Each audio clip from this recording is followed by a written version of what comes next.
continuamos agora aqui, neste estúdio nave, e vamos continuar também a falar de um tema que já abordámos aqui neste Portugal Air Summit, que tem a ver com a sustentabilidade. Falámos já, nomeadamente, dos combustíveis, dos chamados combustíveis sustentáveis para as aeronaves, mas não se pode falar só e ter as preocupações ambientais nos céus. Há que pensar exatamente nas infraestruturas que são necessárias para prosseguir esses objetivos e que são necessárias em terra para prosseguir esses objetivos nos céus. Por isso mesmo, vamos ter aqui em palco Bolton, da Global Aviation Practice Leader, Mott MacDonald, quem chamo ao palco para vir falar precisamente sobre esta matéria, que é a pergunta: que mudanças serão necessárias nos aeroportos? Mr. Graham, please. Welcome. So, thank you for inviting me to be here. It's a great privilege to be here at this show, and just hear some of the things that are going on, see things that are going on, and actually see the great enthusiasm of the next generation who are out visiting and understanding what's possible for careers in aviation. So I think that's really exciting. And I think the theme that I'd like to touch on, the theme of sustainability or sustainable aviation infrastructure, is one that's really key to that, because I think if we want to hold out a promise, if we want to create passion for the aviation sector for next generations, we've actually got to do it in a way that's responsible and appealing to their futures. So just before I lead into that, I wanted to say just a couple of things about where I come from in terms of my perspective on this. So as the introduction said, I'm the global aviation lead for Mott MacDonald.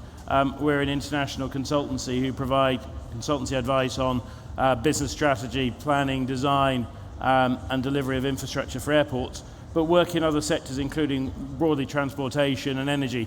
So understanding really how do we deliver the infrastructure. But I also have the privilege of being the vice chair of a group called the British Aviation Group, which is a pan-industry group of organisations that operate in the aviation sector, from very, very small companies to very large companies, many of whom have worked in the past in Portugal and with Portuguese companies around the world, and bring expertise in everything from strategic master planning, design, business strategy, also construction and all of the equipment that we need to deliver sustainable airports. So being able to understand the insight and the experience of the 200 plus member companies helps me really shape the thinking in terms of what we're looking at for future airport infrastructure. I wanted to then just touch, why does this matter? Why does it, what sort of approach are we taking? At the moment, one of our challenges is there's an enormous amount of change coming towards us. There's an incredible focus on net zero. We're seeing increased legislation around the way our infrastructure works.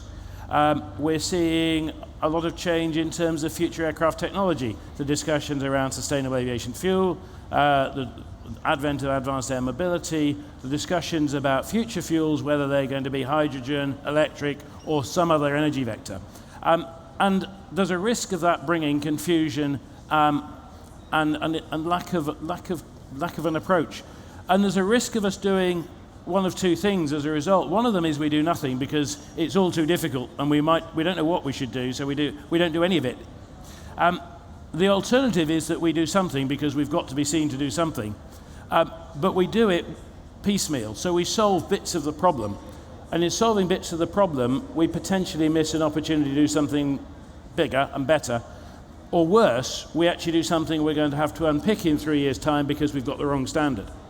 So it's how do we come up with a systematic approach that allows us to say, I'm going to do something now, I'm going to do things intelligently in a progressive manner, but give myself the option to respond to what the future might bring. And in doing that, I'd like to hypothesize that we do it in the basis of a progressive build, or we can do it in the basis of a progressive build. We can start by looking at the airport ground infrastructure and operations, all of which are fairly well known, and pretty much as an airport ecosystem we have some level of control over them. I think the second is that we can build from that airport infrastructure to look at the airport in the context of its wider ground ecosystem, its surface transport, the communities in and around the airport, and how does the airport relate into that wider ecosystem. And then we can overlay what happens in terms of future flight, so that we start thinking about the future scenarios that we're going to respond to. And I think it's important as we do this that we do work at it in a scenario basis, because if we listen to some of the conversations that we've had over the last 2 days about the different types of aircraft fuel, we have conversations about SAF, we have different forms of sustainable aviation fuels, whether it's a biofuel, whether it's a synthetic. How do we use that? Does it have an impact on the way we operate? We have conversations about hydrogen, but hydrogen, a lot of the language now is about liquid hydrogen, which might be 2035, and none of us know quite how we're going to deal with liquid hydrogen in an airport context. But we've got perhaps a more immediate consideration about how we're going to deal with gaseous hydrogen that's going to feed into a fuel cell, which might be within the next 3 to 5 years. But we might be completely wrong. It might not be hydrogen. We might find that actually the answer was ammonia all along, or it's another energy vector. So at the moment, we know that there's a spectrum of solutions. What we need to be able to do is look at some scenarios and then test against those and say, under each of these scenarios, what does this mean for my airport master planning, my airport operational strategy, my airport energy infrastructure? But as I said, we'd like to start, though, by looking at this as a build. And I think the interesting thing is to start purely at the airport level in terms of energy campus. And I'd like to show why that's important. So if you think about an existing airport which has got existing utilities demand, mainly electricity, gas, possibly some other fuel, and that should be fairly well known.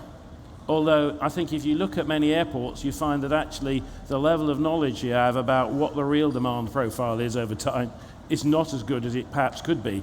There's some good predictions of what you think the demand will be, and we know what the total demand at the meter is if we have the right metering.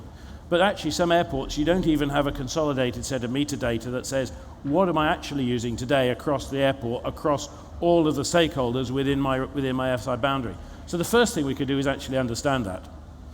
But if we took the view that says, I understand what I've got today, we know that there are some changes coming. So the first is that we're going to look at decarbonising that infrastructure. We are going to be under pressure from governments or from our communities to say, how do I remove all of that carbon? So I'll probably eliminate gas and fuel oil fairly quickly. I'm going to move, therefore, I'm going to change my electrical demand over site, because I start using things like heat pumps or electric heating, it's going to add an additional electrical load. I'm then going to add on top of that things like the rest of my airport community. So if all of my airside operations move to an electric vehicle or a hydrogen vehicle, that starts adding demand. I might find that all of my aircraft servicing now also moves to an electrical demand. Some airports have got preconditioned air and electrical ground power for all of their airport operations, but not all of them. And we're seeing a mandate to move towards that, but that's adding another level of demand. So I'm increasingly adding electrical demand on top of electrical demand.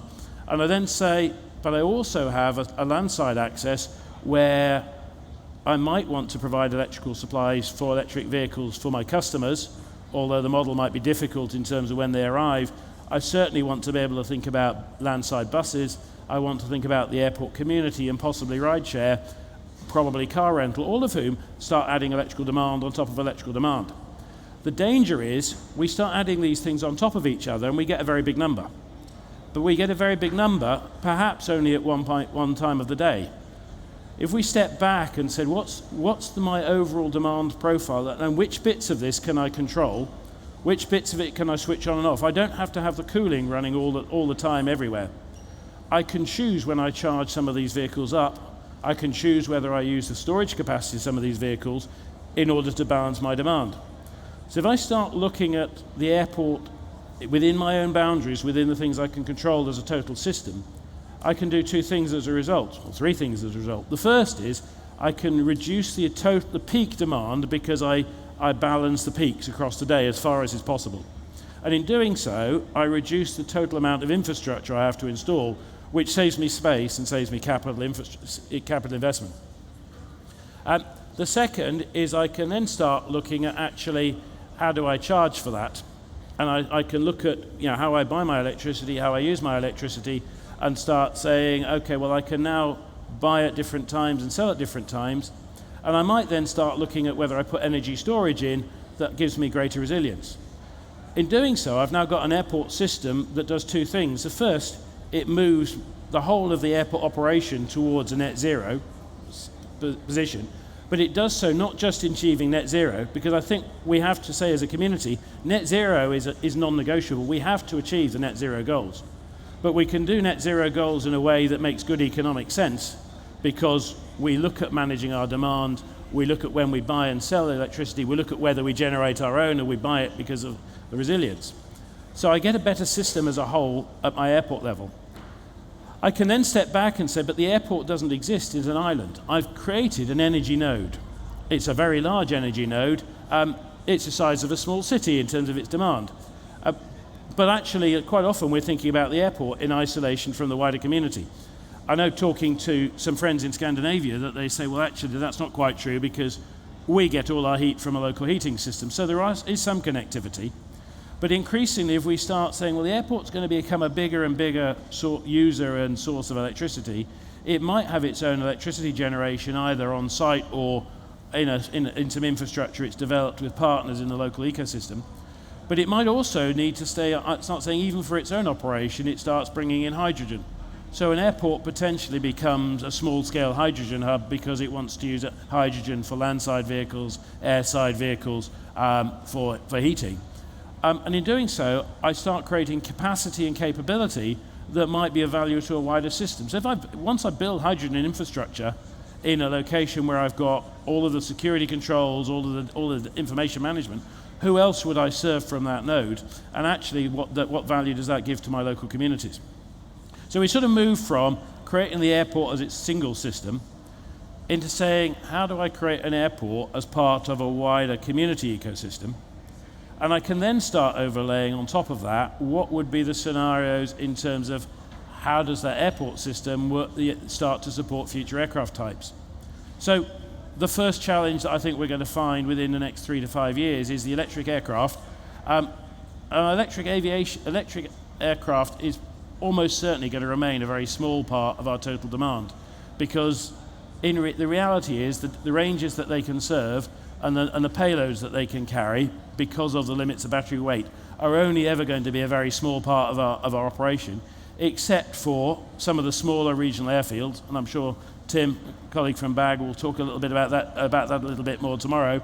Or where you've got community areas like New Zealand, where actually the large airports also serve as a connector to a large number of remote areas, because it's the only means of transport within that region in the terrain.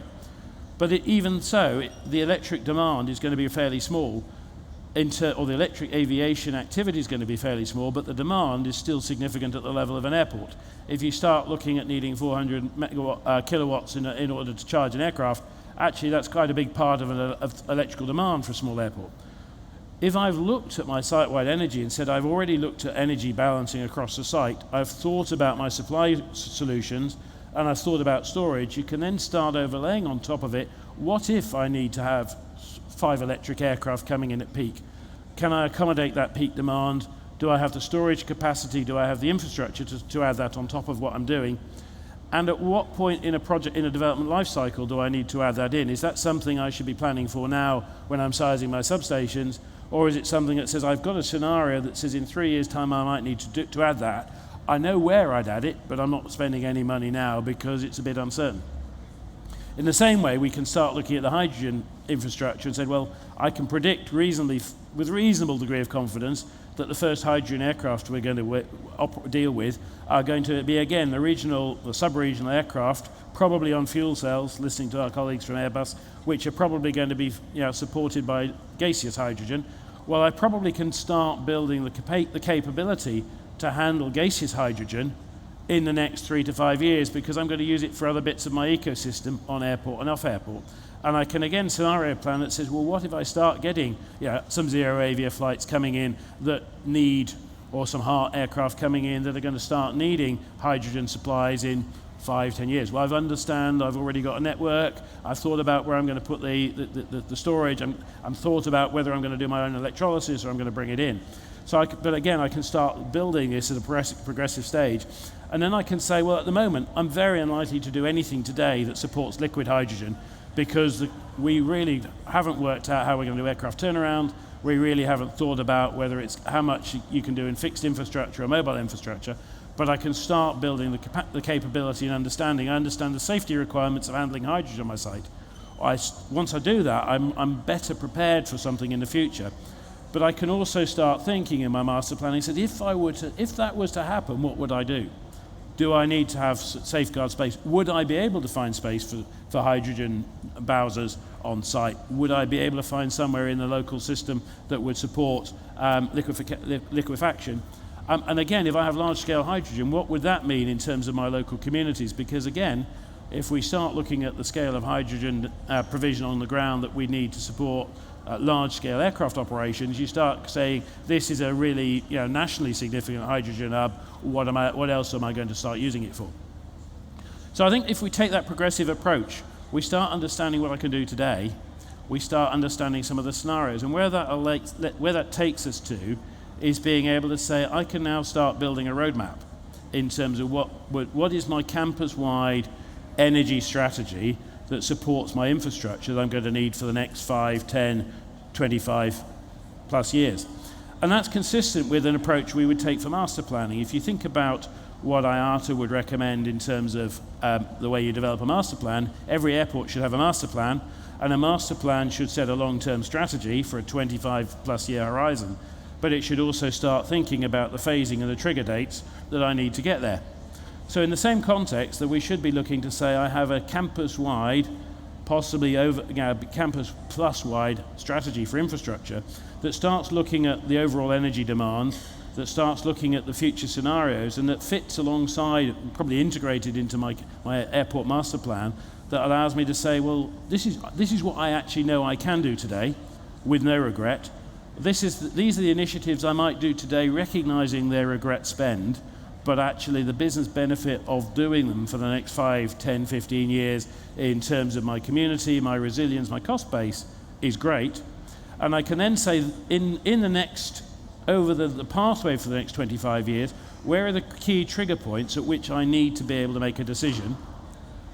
Hydrogen, electric, liquid, gaseous, generate, don't generate, and what information am I going to need by those trigger dates in order to be able to put the infrastructure in?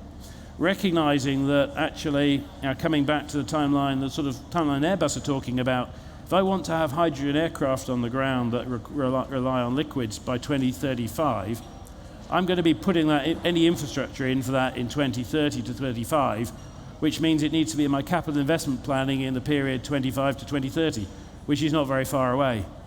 So I need to be able to I can create a structure that allows me to take a progressive approach that helps me understand where my key decision points are and equips me to ask the questions at the right time to make the best informed decision I'm able to at the time. So from that perspective, my take is that we need to be looking at energy across airports as a whole. We need to be doing the things that we can now as part of an overall route map that will take us towards a decarbonised airport. Because the one thing that is absolutely clear, if I look at all of the indications from regulators, whether it's in the UK or in the EU, whether it's in New Zealand or the United States, is that we will have an imperative, a target on our back says you have to decarbonise your infrastructure. And actually we need to understand that's probably not net zero, it's absolute zero for a large part of what we do. But most of our airports are commercial entities, so we can only do that if we can do it in a way that makes economic sense. So that's really my perspective. I'm happy to have a conversation with anybody if you like. Otherwise, I'd like to thank you all for participating. Hope you enjoy the rest of the air show, see some aircraft flying, connect with the next generation of aviators who are out there and share some of your enthusiasm, get them along. Thank you very much.